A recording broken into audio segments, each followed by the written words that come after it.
guys. Hi, nice to see you all. Nice to see everyone. Hello, good morning, good afternoon, good evening, whatever you are. Hi, everyone. I'm Lubna Dajani, and I will be your moderator today for this inclusion imperative discussion on equity and technology. I will love to tell you some more about myself, but I'm going to pass it to Sherelle to introduce herself, and then I'll pick it up at the end. Good day, all. Sherelle Francis here, owner and founder of the iLeap Group. I am from New Jersey, now located in South Florida, the sunny South Florida, and I am here out of my love and passion to make sure that infrastructure and broadband is accessible to all, especially those who are in underserved communities throughout the USA and the global at large. 1 out of every 4 youth are impacted by a rural serving area and do not have access. And I want to make sure we demolish the digital divide. Thank you for having me. And to all the ladies here, thank you for being here. Emily, please. Hello, my name is Emily Wright. I am the creator of It'll Be Alright.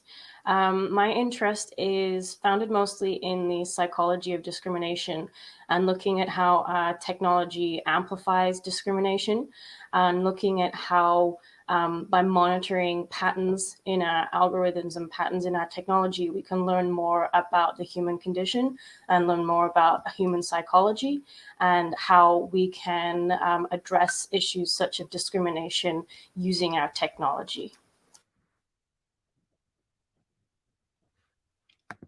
Christina? Hello, everyone. How are you today? My name is Christina, founder of Edify, where we use the power of the metaverse to provide leading-edge career training and internships while expanding access to education and pathways to leadership. We do this mostly in historically underserved communities, creating new opportunities for students wherever they live and learn. Thank you. Major Namrata? Hi, good afternoon, good evening, good morning to all of you. This is Namrata from India. It's 10 p.m. here, and excited to meet you all and contribute in whatever way I can. So I am an economist. I do global research, and I'm associated with BRICS Research Conference, and I do research on governance policies, how to boost economy of emerging economies. And I'm a leadership trainer and speaker as well. I journal for one of our leading media house, which is Hans India. And technology as is emerging really needs to be more innovative, to be more inclusive for marginalized people, so that they can again be part of it and they can again contribute and fill that economic gap across the globe. Edel?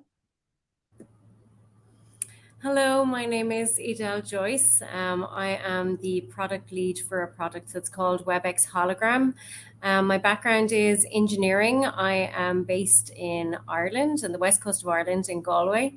And I'm working on a product that enables the feeling of co-presence by delivering a photorealistic quality real-time holograms. We're allowing people who are remote to actually appear present for a collaborative experience. And I'm very happy to be part of this panel today, and I'm really excited about the conversation that we're going to have. And Alison. Hello, welcome everybody, and it is so lovely to be here with so many different people from so many different countries. Really privileged to be here with you all. I am Alison Alexander, the co-founder and COO of MetaCampus. MetaCampus is a Web3 startup that we founded on the belief that the Web3 tools will enable us to unlock human potential and to equalize the economics of the world and really enable everyone to thrive. So we're passionate about using these new tools to really address the inequitable position that we find ourselves in as a society and to turn that around. And I'm really, really excited to be here to talk to everyone. Thank you, Alison. So I'm Lubna Dajani. I'm the founder of Allternet, and my background is in systems, and my passion is unleashing innovation in implementation, taking it out of the lab. And this morning's conversations were very, very powerful. It was, I hope you didn't miss them. We talked about a lot of things, access, inclusion, and many points in the conversation. I was starting to reflect on the diversity in not just the disparity in access or discrimination, but in fact, it all existed in between the have and have-nots across the planet. It isn't necessarily the global north or the global south. It's actually everywhere. It's the have and the have-nots. We just, the issues seem to manifest slightly differently. Yesterday, in a conversation with a lady who I wish was with us here today, was talked about women's reproductive health, and to start it like this, but it's a real topic, and we're all here women. Um, and in some countries here, we're worried about, and it's true, why are we paying taxes on tampons, for example, or that type of a product? But there are in other countries or in other areas where women can't even access, and the things that they go through, or the things that they miss out, like education, like even their life in pursuit of a pad. So not it's amazing that we're here talking about the metaverse, and to see the degree of advancements that we have, and the immensity of the access that we can create and provide. But it's true, I still can't maintain a phone call while I'm on the train to New York City, for example. But so it's definitely not an issue of technology. Shirel, I don't want to hit you up, but you know me, I'm in love with your glasses, and it's the first thing that always grabs me. But it's seriously, it's also at the heart of what you talk about. Where do we even begin in when we want to talk about diversity or inclusion or the disparity or equity? Where do we even begin? And if you say ethics, tell me whose ethics we're anchoring our from. The E word, the R word, we're using all these Oh, letters, right?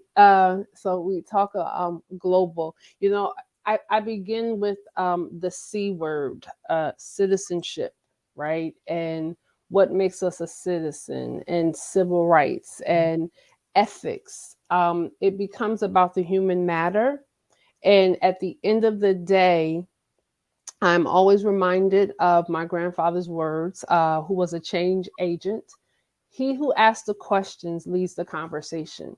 So we have to be profound and persistent with asking the questions of why. Why do I have and she or he or they do not? Why are we on this side of the street and I have 5 bars, and I go to this side of the street and there's 0 bars? Why is it when I'm driving down the road towards my daughter's school and we live in a nice area, I have to tell everyone, hold on 1 second, because I know I'm going to lose my signal. I know this. Like it's no. So it becomes a question of why, and then the who behind the why, and follow the money. So the ethics question is so pertinent. I had a live earlier today, and we say, broadband, should it be a utility rather than a luxury? Why are we having this conversation? Access. Ethics is a conversation about access. And when we provide access, then we have information. So I think the question that really lies under the surface is, why do we want to withhold information from everyone? Because when you really enable and empower everyone to have information, then it's up to the person to take it and utilize it. So I think this becomes a question about access, affordability, and citizenship, right? We know the real makeup of a government of a country by how they treat the least. And this is where we are today, even with technology. So I think we have this juxtaposition of a home with 5 devices, but you have to stand in the corner to get good reception. Why don't we want access and technology and innovation to be really the actual basic, just like electricity and water and food, where the conversation is that it's not really a basic need that is met. It is a basic need, but it's not a basic need that's being met equally. And if we go beyond equity, then we have liberation. And Lubna, I'll say this. I don't think everyone wants to see true liberation, because then we don't need the fence anymore. We have this picture of the fence and everybody on their boxes looking over the fence. What would it look like if we didn't need the fence? But do we need the fence? It just seems to me, whether it's the fence or it's why are we holding information? It's that tells me that just brings the word ignorance to mind, and what they don't know doesn't hurt them. And when they don't know, there people are more controllable. So ignorance is a tool of domination or tyranny. I mean. But the other one, and it was discussed a bit earlier, is fear. People are living in fear. So they're in boxes. So why are we in fear? Edel, maybe I should hit you up with that one. But why do you think, and do you think I'm right, or do you think I'm imagining this, that we are, have been moving in a state of fear of each other, fear of knowing, and I think there's always a certain element of fear when it comes to technology and advancing in technology and spreading that technology. And is information too much information? And is it true information? That's another thing which comes with information. How true is it? And are we exposing people to information they should not see or they should see? And say that again, sorry? Our decision to decide what they see and don't see. No, I don't think so. But I think there are certain ways that we, can possibly, structure that information in a way that it doesn't necessarily land in front of your face without the choice of you seeing that information.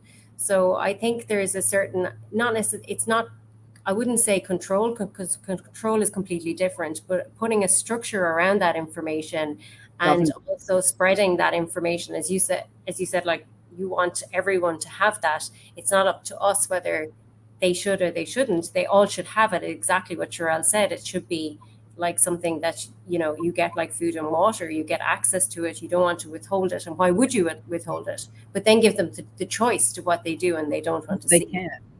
And what they can and can't access, or what is relevant, it needs to come from us. It makes me, I was trying to look up something on earlier to see that someone mentioned to me that the FBI is investigating the church for possible terrorism. And I said the church, not the mosque. But then I wasn't sure. Is it real truth? What is the truth? I needed to verify, and what source? And it's amazing. We're talking about access, and sometimes we talk about access and who has access. Is it? I want to make sure that everybody in the world has access. The Allternet is a vision of when we're all connected, but access to what? And is it truthful, or is it fake news, or is it even a video of me or someone, or is that a as was discussed earlier, a recreation of me? Major. How do you see it in India, as there's massive advances going on there? Great ask, Lubna. Thanks for asking. And in fact, this was the question which was asked by me in my first panel discussion as well in GatherVerse only. And I would very strongly say, since I advocate governance and ethics, since India advocate ethics and governance, so we have a very structured and a very governed way of progressing. The ethics part, in terms of not breaching the security, when it comes for advancing or implementing any kind of technological advancement is very much ensured, because people are very sentimental, people are very sensitive in disclosing about their identities. Then we are also bridging. India is a huge country with more than like 30 states, and at every 30 kilometers, it's a different culture. It's a different even language which is spoken. So that kind of gap when is bridged, covering all the kind of levels of people, all the kind of segments of people, a lot of issues come up, and that's where the technology when is getting implemented, we are very much well versed about the inclusive part of it, ethics part of it, and we always have a a long term sustainable mindset, so that any investment when goes into in implementing any kind of technological change should not get wasted. So the funds which are being used in implementing any kind of maybe VR or AR, it should not get wasted. So we have implemented UPI. I mean, like even we go for any kind of small miscellaneous shopping as well. We have very much digitization being implemented at every level. So that is where the governance, the ethics, and the sustainability of any project, we do have that kind of consideration in mind. So and I think access should be to knowledge indeed should be ubiquitous, and indeed we have the technology to do it. And Edel, with the holograms, I can just imagine advancing our abilities to get past is it fake or is it real, through connecting, but somehow enabling the communities to connect with each other, to provide that level of connectivity, and then they can open the door or not. You sort of open the window or not. But do you see, Edel, and a future, or what can we do in the immediate term so that we can truly leverage such technologies? And you, with being from the position you come from, Cisco, you could maybe elaborate a bit more on how Yeah, technically viable, and then what we need to do from a business point of view. sure.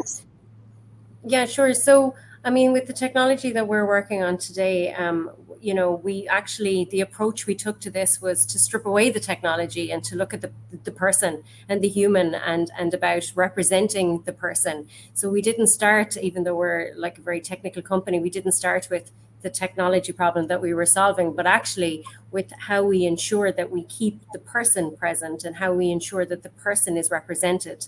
So with a lot of these technologies that are coming today, and they're, as you mentioned, Lubna, like about deep fakes, and is that the real person, and is the video I'm looking at the real person, and what they're saying the real thing. And what we wanted to do is put the person at the center of the problem that we were trying to solve. And our approach was trying to solve, allowing the person to be present even when thousands of miles apart, or not, in that major city with the role that they were in, and having them present in the room of the meeting that they're in, and getting the same attention as somebody who was present in the room that we were in. And with our solution, that can be possible. So what we have is we bring the person into the room as a in photorealistic holographic form, like not a blue blur, like actually like as they are in person. And then the audience consume that person. They see them using an augmented reality headset, and they do genuinely feel the presence of them in the room. And we can't even do videos of this when we're showing it to people, because there is an emotional feeling of presence. There is there is way more engagement. The person gets way more presence. And for us, and for what I'm passionate about, is if you are remote, that you do still get to be present in those meetings, and you do still get the attention that you deserve. Like what we're seeing now with the pandemic, post-pandemic, like hybrid is here to stay. Like we've leapfrogged into this hybrid world. And I think it's like 55% of people now have the opportunity to work remote, which is fantastic. But out of that, about 30% of people want a blend of the kind of partially in the office, partially from home, and then some people want to be fully remote. And going back to what you said at the start of the conversation in relation to, we're all women here on this panel, and I'm sure there's a mix attending remotely, but there's always been a bit of a glass ceiling for women anyway in the corporate world. And as a result of this hybrid work model, what we're seeing is women are actually leaning in to working remotely.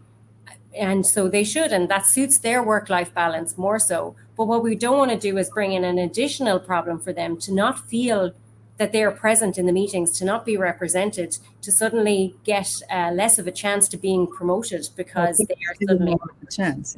Yeah. Yeah, exactly. So what we feel about bringing the person in, giving them that presence is really important for them to represent.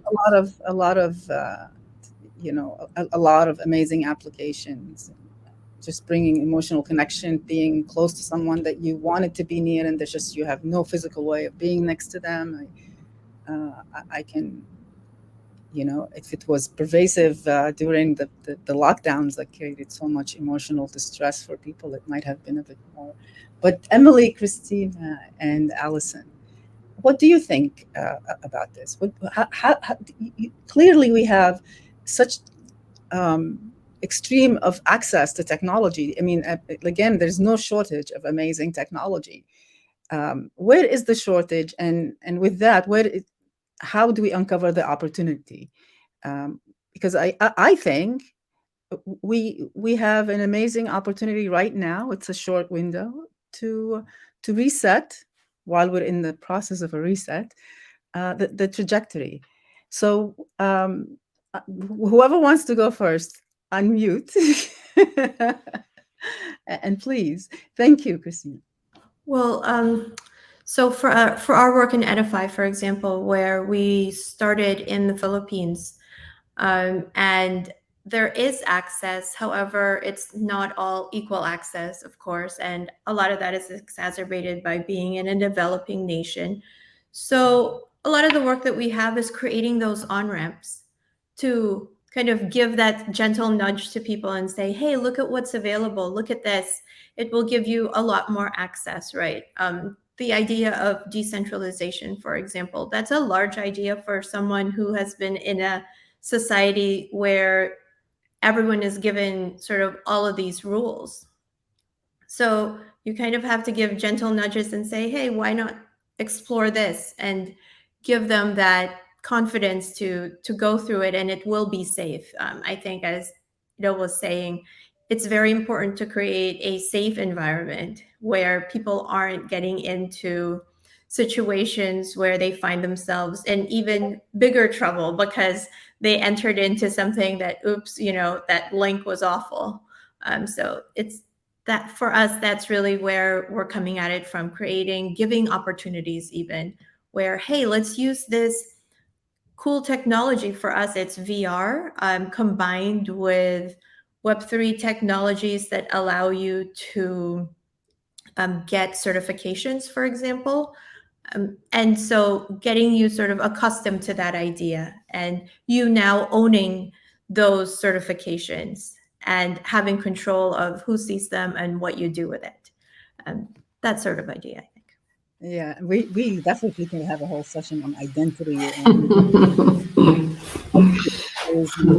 and certifying truths. And oh my God, I'd love to have that deep session. But Emily, Allison? Yes, please. Yeah, great conversations. And I think for me, I wanted to maybe take it from the way to bring equity is to really lay some of that responsibility on the state as citizens. And I love that concept of like constantly thinking about citizens and then all citizens is we need to be making those demands of the states in every country. And as we said, you can only access everything that we're talking about, even being here, being present, if you have the means to do that. Yeah. So we need to be absolutely on behalf of those people who don't have the access that we're sitting here with, calling for action from governments, and then from regions as they come together, and then, for instance, from the EU, from the UN, everyone, to say, how do you do exactly what was said? Broadband should be a utility. There should not be something that keeps people in that position that they are excluded. So I think for me, there's two big calls of actions I would ask for. Is one, that we are absolutely calling on states to take their responsibility. We are citizens who vote, and somehow we've got to get everyone out there voting. And perhaps if we use the blockchain for identity and voting, we might actually get a different balance of people in power, because we'd have more people voting. But anyway, put that to the side. The second big thing that to me is really important is education, because we've all talked about information. How do we decipher information, get through it? There is so much out there. When it's always going to, and it's going to keep growing and growing. The more we help children and young people, the education we provide them is on the tools of the future. We need to help them understand the tools of the future and how to develop skills that match the future, even though actually we don't know 85% of the jobs that are going to exist in the future. But we need to help them understand, how do they decipher information? How do they do those checks and balances? How are they inquisitive, rather than just take something presented to them? So my big cause in all that we talk about, because I generally feel tech can be the most exclusive thing possible, because it's always a cost to it and it's never there for everyone. But it's, how do we help people be educated, and how do we call on states to actually take the responsibility to take care, which was also another great word, to take care of all their citizens, to put us all in that position. So there would be my calls for action. Wouldn't it be amazing to move us from an extractive economy or a commercially focused only economy to a care-based economy? Emily? Yeah, no, I love how this conversation has gone so far. This has been great. I think I agree with pretty much everybody here. In terms of what I can think of now, I think that, we do need to maintain a little bit of perspective with our technology.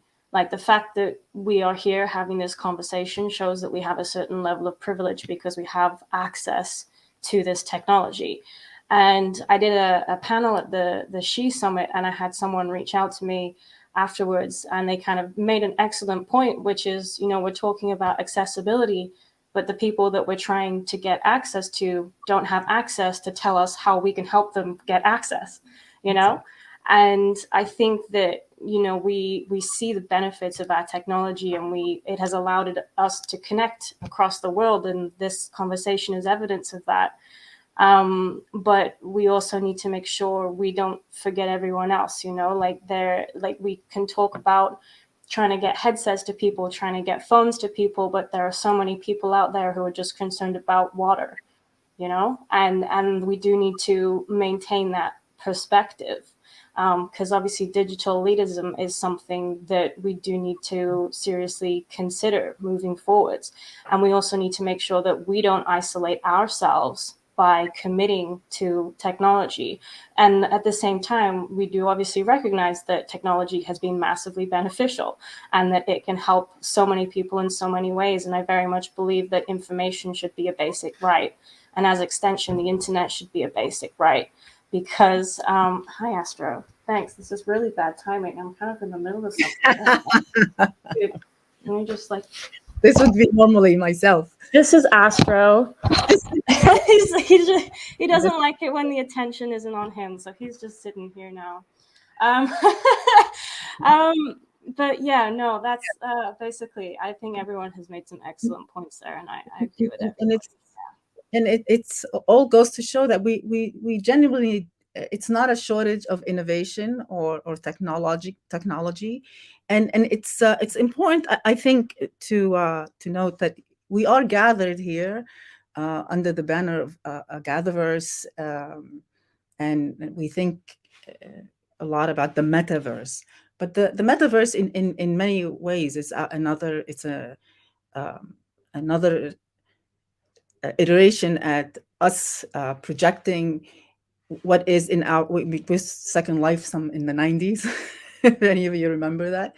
But it's stitching of our realities and realities we would want to have, and it ultimately can be a tunnel or a bridge that would enable us to have this hybrid existence. And it isn't a thing we have to go to, it's a tool, yet another tool that enables us to advance across all the other sciences and all of our systems that we live by and that govern us. And so the issue isn't really about the technology.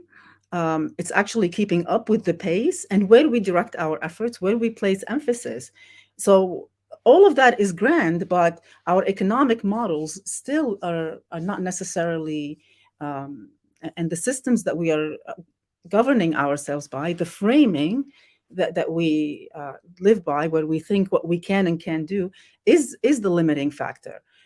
In fact, we can wake up tomorrow and all decide, every one of us, like we said, we the people, that we have a voice, that we step up, and all of us especially to have access. And those of us who have access have more of a reason to step up, because we have the bigger problem. We are the creators of the problem, in fact. And we have different problems. We have problems of access. You know, the fake news, the extortion of your IP rights, et cetera, et cetera.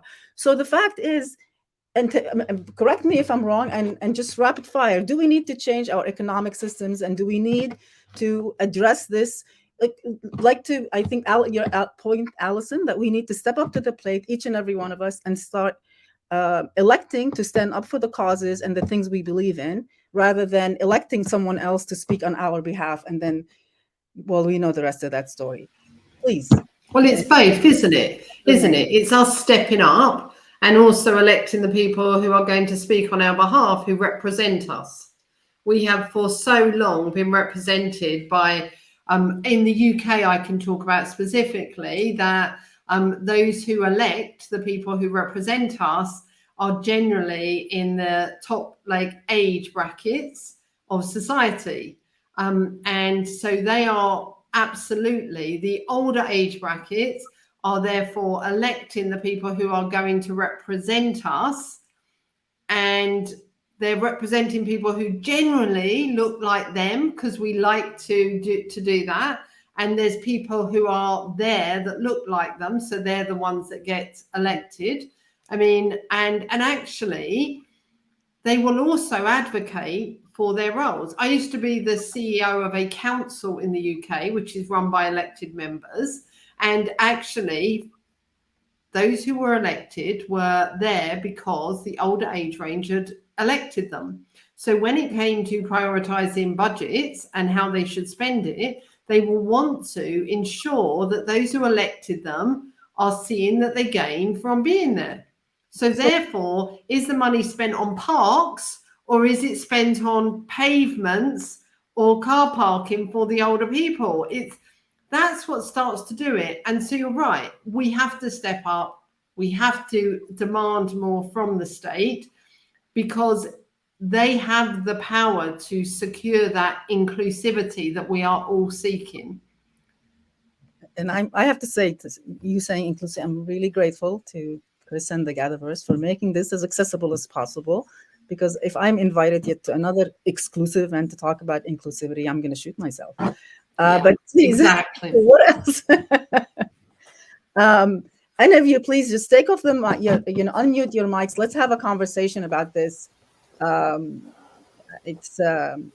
have a short amount of time, and there's enough of us that I would love for it to be more of talk to me.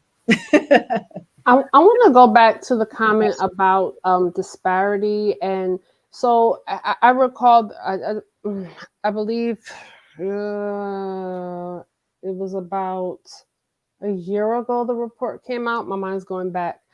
So access, right? I think Emily, you mentioned about the technological elitism, right? During the pandemic, this was ironic how in 2018 there was a note that Black women in particular were almost 40% of the workforce in U.S. public government positions. This is amazing to me. Post-pandemic, they had lost over 60% of their employment. Now, I want this to be glaring in our conversation because technology, innovation, accessibility, and this inclusion, I think sometimes we use the word just a little too freely. Returning to work has its complexities now because now we're returning to what I would call a supersized expectation of technological aptitude with AI, engineering, cloud computing, right? All of these roles, which we all know here gathered, we can do, right? And so I had an engagement, we spoke, and I put up all of these job roles of the top grade 6 cloud computing roles, the high demand roles, highest paying. I removed the titles of each role and just put the average requirement or skill set. And the room was filled with women of color, different backgrounds, and they were like, "Oh yeah, I can do it. I can do it." Then when I put the title above, there was like these pauses. I'm like, "No, you were the same person who said I can do it before you saw the title. Don't let the title intimidate you." And I say that because access, technological innovation, it begins to close the wealth gap. And that's why it's so important to have these conversations. And so to like Emily's point, we're here gathered and we're talking, but more than likely, we may not be impacted as severely as those who we know we're trying to reach. So how do we actually bridge that gap? And that's why these conversations are important. Yes. I'm a part of the Fellowship for Black Churches in Digital Equity. And I want to be really clear when I say this. We are nonpartisan. We came out of the work with broadband research, NTIA, Department of Commerce, calling on the states, local government, doing the groundwork. We've been doing the work and making our civil workers, leaders, representation, and government come together and be accountable. And I think like these are the ways and these are the conversations that we have to constantly perpetuate. And our job is to look at the FCC maps, make sure infrastructure dollars are going where they're supposed to go, and building programs to help the beneficiaries of the underserved. And I think that's how we have to push the envelope. And it's hard work, but it's worthy work. But correlate wealth, opportunities, being able to purchase homes, have employment, innovation, and education. I think those are the conversations we have to push. It sounded to me from the beginning of what you said, self-esteem and stepping out of the bounds of where you, especially for women or disabled, which I think we need to provide more access to and have more at the forefront of our thinking. Yeah, we need to step out of our way so we can and step up to the plate so that we can actually achieve the potential that we have. Except that example you gave with removing the titles. Removing the title. Because Lubna, the challenge is that I think the challenge is that that's the mental barrier that they had. It wasn't a real barrier. Right. Major Namrata, Namrata.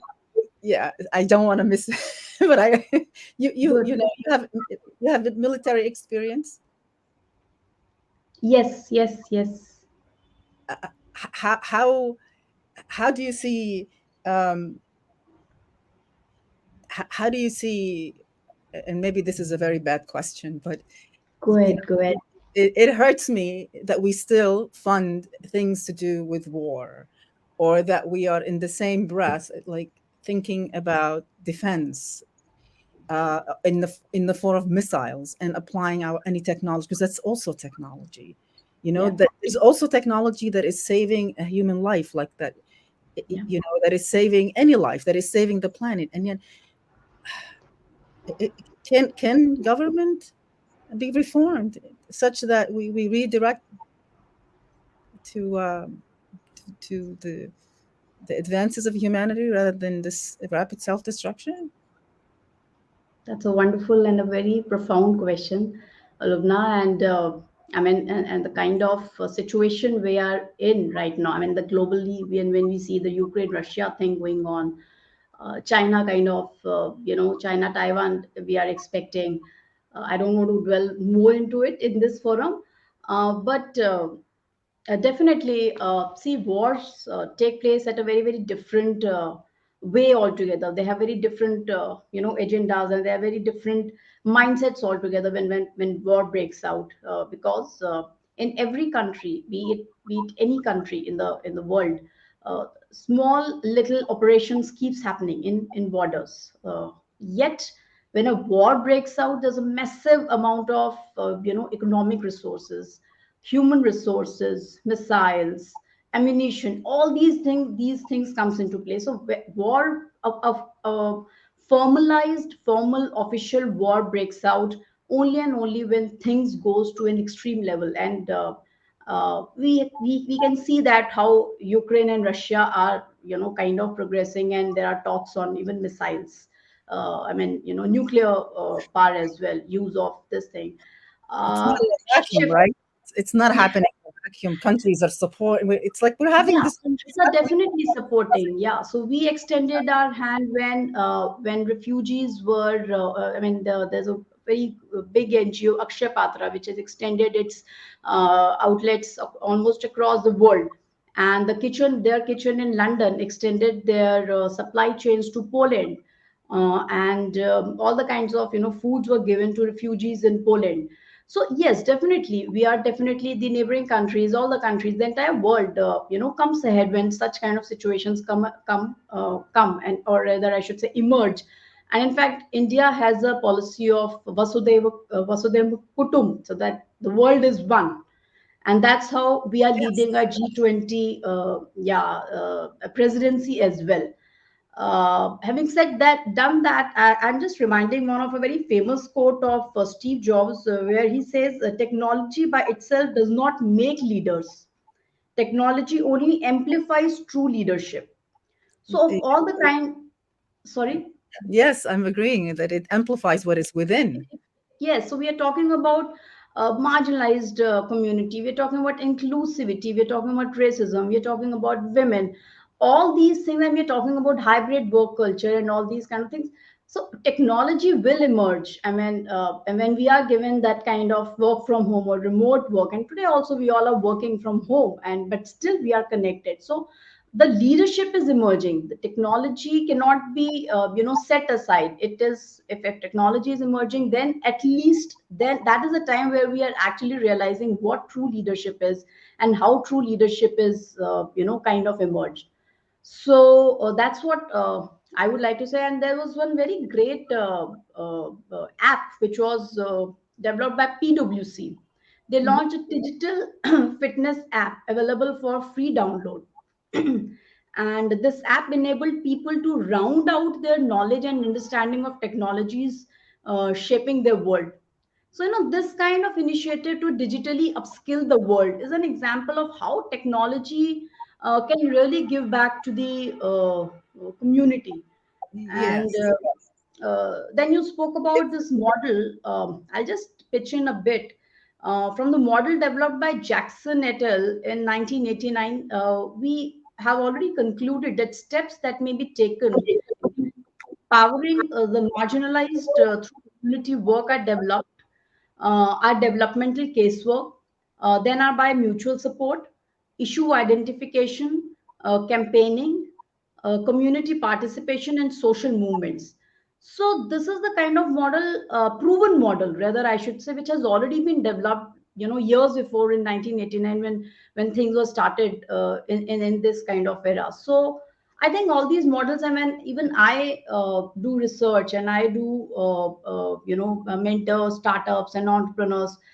These kind of models, which are already proven in the world, always should be taken into consideration to again make a sustainable, economical kind of framework, because this makes an improved efficiency, and since they're proven, so we can expect them to be more sustainable.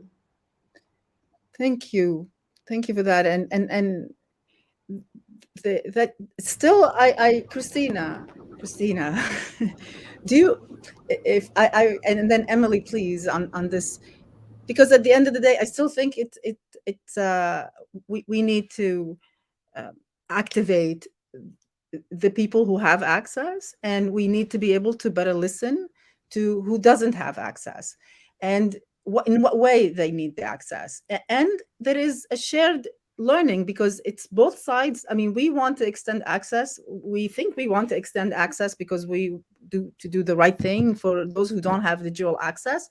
But before that, and I would love to do that, not just because I'm a technologist, but also because that means they have energy and communications, because you cannot have access without having power, and telecommunications infrastructure, which means would then further enable access to the rest of the technologies, not just to sit in the metaverse or anything, but then what else is needed to create sustainability, to establish permaculture, to create any of the things that we need to create to help a community restore its dignity, its self-sustaining capacity that it had. But how do we go about activating the youth and the elders alike in the world that has the access, and the world that has sufficient reach? Because a lot of these underserved communities, they're not lacking the knowledge, they're lacking the link. How do you think, create that bridge that would allow us to actually learn what we need to learn, so that we can affect the change that we need to affect within our own structures in society? Well, I think for sure, constant listening, right? And not jumping in just because, like you said, I definitely want to share what I have with everyone, but listening to what the steps are actually that are needed to get there, because perhaps we don't see a lot of the steps that some people need, especially in areas that are underserved, right? And you miss complete links, and so then the stickiness of what we're trying to do, it just falls apart.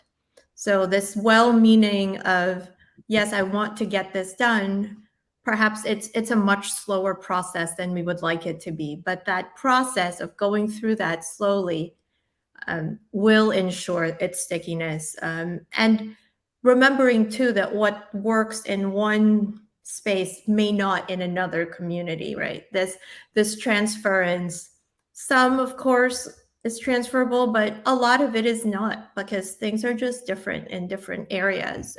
And so being able to be sensitive to a lot of that, I think, is the key. And it's just that listening piece for sure. Words of wisdom. Yeah, no, I definitely think that learning to listen is kind of a key part of this. You know, in school, we all learn how to talk, but we don't necessarily learn the listening skills that come with a conversation. And you see this all the time, the way people just cut in and interrupt with some emotional outburst. And if you are talking to someone, well, not me, but, you know, sometimes when you're talking to someone, you know, if you don't like what you're hearing, you can just block that out and you stop listening to what they're saying. And you instead just interpret what you expect to hear that then fuels that emotional outburst. Like I'm Generation Z, so I feel like I'm the youngest person here. And I do think that we as a generation need to be more involved in these kinds of conversations. Like, we think differently, we see the world differently, and this creates a lot of challenges when we are in an education system that is not designed by or for us. It's designed by the older generations who don't think differently and see the world differently, and they've already come to certain conclusions about the world and conclusions about humanity and our role in this world, and then they are teaching their conclusions to us. You know, our education systems are very copy-paste based on memorization rather than self-exploration and creativity. And there's this kind of, I almost want to say backlash, but I don't think that's the right word, in the education systems, because for our generation, we've been totally immersed in this technology our whole lives. And like, I at least I'm grateful that I remember the time of slide phones and like brick phones. So I'm like part of the older section of Gen Z that I remember that. But like for us, this has always been there.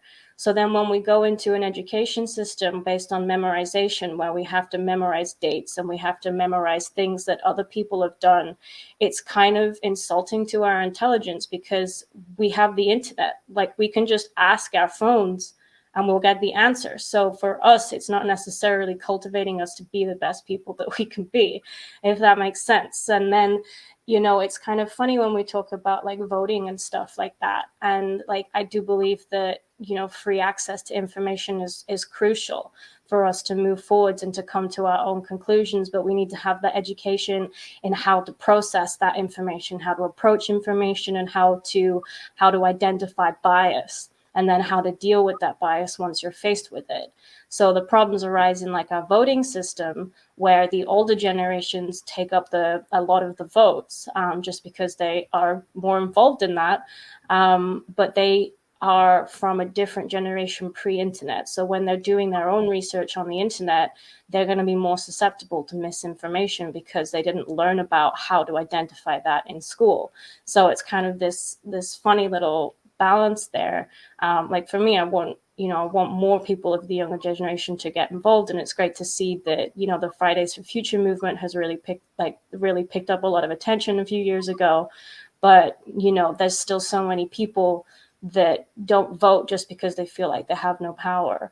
And especially in the younger generation, like, it's like depression is just so prevalent in our generation, because not only do we have like a greater awareness, like the technology brings us so many stories of all the awful things that are happening. And for us, this is what we're inheriting. Like, this is the legacy that we're inheriting. And then, it's really difficult. Like, it's really difficult for so many people when like you reach an age where you realize that like the world has been crippled and you are expected to do something about it, but you're too young to have a vote. And so that triggers a lot of depression in that sense, and a lot of anxiety, which is also fueled by the media, social media as well, in terms of how trends work that way. So that's important, again, to have awareness into how algorithms send us information on social media, which can then lead to like concentrated views, as I call it, or like extremist views. And it can put you into like a very negative mindset or one-sided mindset, just looking at how social media trends work based on your history, which is all very interesting, but obviously it can have some severe ramifications, as we've seen in our election processes over the last few years. But if we can bring awareness to that and education to that, then I do see it as something we're able to work past with a little bit more self-awareness. Yeah. I can't thank you enough for this wonderful close. I've always, when you said about voting for children, I always, since my daughters were young, they wanted to influence my vote. So I split my vote. They had to vote for me, and I voted on the behalf of the collective. But yes, I totally agree with you. The youth need to have a voice. Every individual that's affected, but we can all have. That's what excites me about this technology, is that it can give us all, if we implement it, if you put the right governance and the right frameworks, every single individual can have a voice.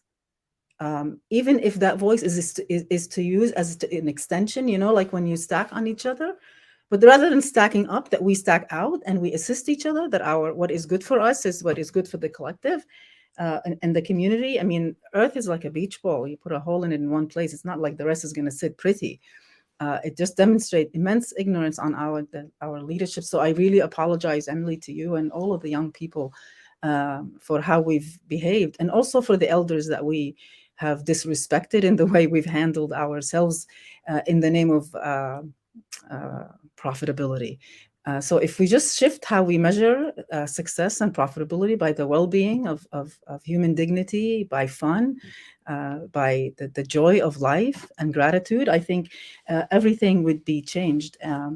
And I agree with you. Old thinking is not going to solve the old problems that it's created. We need new thinking, and we need to shed these beliefs of what we can and can't do, or that we have to fight each other or solve the problems of past. We have what we have. Let's deal with it. I would like to ask each of you, we're out of time, and Chris will shoot me, but we did start a little late. So if any of you has something that you want to say before we close this panel, please unmute your mic and say something, but note that we are over time and it's to my head. Sorry. I would just say a call to action, that this is about we change the world and create the world we want by every human being taking a role in that. This is not a group of women's responsibility. This is everyone's responsibility to do that. And so that's it. Call to action. Look around you, notice what's happening, and if everything is the same, then you need to do something different. I just want to add to that as well. I think representation is key. If the leaders that are making the decisions, who have the funds, who have the access to technology, really get the voice of the people who have the problem, and they're represented as part of those decisions and not making decisions on their behalf, that is so important. There's no point in them assuming what's right for them, but actually, being represented. Exactly what Emily said. There's no point in somebody making a decision for you who does not live in your situation. And I think Christina touched on that too. Everything is different for everybody. But those voices need to be heard, and they need to be represented in those decisions. Anyone else? I would just say to remember that we are a collective community that are responsible for each and every human to have the best life. Well, thank you. I'll close that clearly, and especially from what Emily highlighted, the issues of access, the issues of inclusivity, all of them are not just affecting the developed or developing, they are affecting us as humanity. And it's up to all of us to do something. And I know we can. Even those who are not connected, they are probably having a lot more blissful time in many ways than we are, but there is a lot to learn from them and from their culture and from what them being any other culture outside of what you define yourself to fit in within. And I pray and look for the day where we all just see ourselves as kind human, enjoying this form of being. I thank you all for your attention and time. Thank you for all the comments in the chat. I will try and look at it now with more responsiveness. Thank you so much, and see you next time. May our rest of our gather be as well as what's past and beyond. Thank you. Thank you. Thank you. Bye-bye.